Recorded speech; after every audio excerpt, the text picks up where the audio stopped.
మీరు దుఃఖపడకుడి. నెహెమ్యా 8వ అధ్యాయము 10వ వచనము. ఈ లోకములో దుఃఖము, బాధ, విచారము నరులను ఏలును. దురాశ గలవారు, సుఖభోగముల యందు మనస్సు ఉంచువారు, భూసంబంధులు తమ అక్రమము చేత సమస్త కీడునకు గురి అయి చివరకు పాపమునకు శాపమునకు గురి అయి నిత్య నరకములో రోధిస్తూ ఉంటారు. అగ్ని ఆరదు, పురుగు చావదు. నిత్య నరకాగ్నికి మొగ్గు చూపు వారి కొరకు విలపించుము. కన్నీటితో మానక ప్రార్థించుము. కానీ నీకు అన్యాయం జరిగిందని, అవమానం, నింద, శోధన జరిగిందని భయపడకు, దుఃఖపడకు.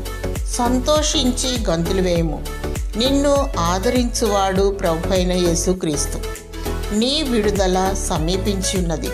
ప్రభువైన యేసుక్రీస్తు నామములో బాప్తిస్మము తీసుకొని దేవుడు ఒక్కడే అని విశ్వసించి బుద్ధిగల కన్యకగా, వాక్యపు వధువుగా మధ్యాకాశమునకు ఎత్తబడి ప్రభువైన యేసుక్రీస్తును కలుసుకొనుటకు 1000 ఏండ్ల పరిపాలనలో వారు ఏలుటకు మరియు నిత్య పరలోక రాజ్యములో చేరి సదాకాలము ప్రభుతో ఉండుటకు సిద్ధపడుము.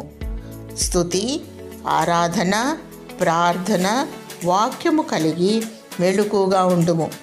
కనురెప్ప పాటున ఎత్తబడుటకు దేవుడు నిన్ను కరుణించునుగాక. ఆమేన్.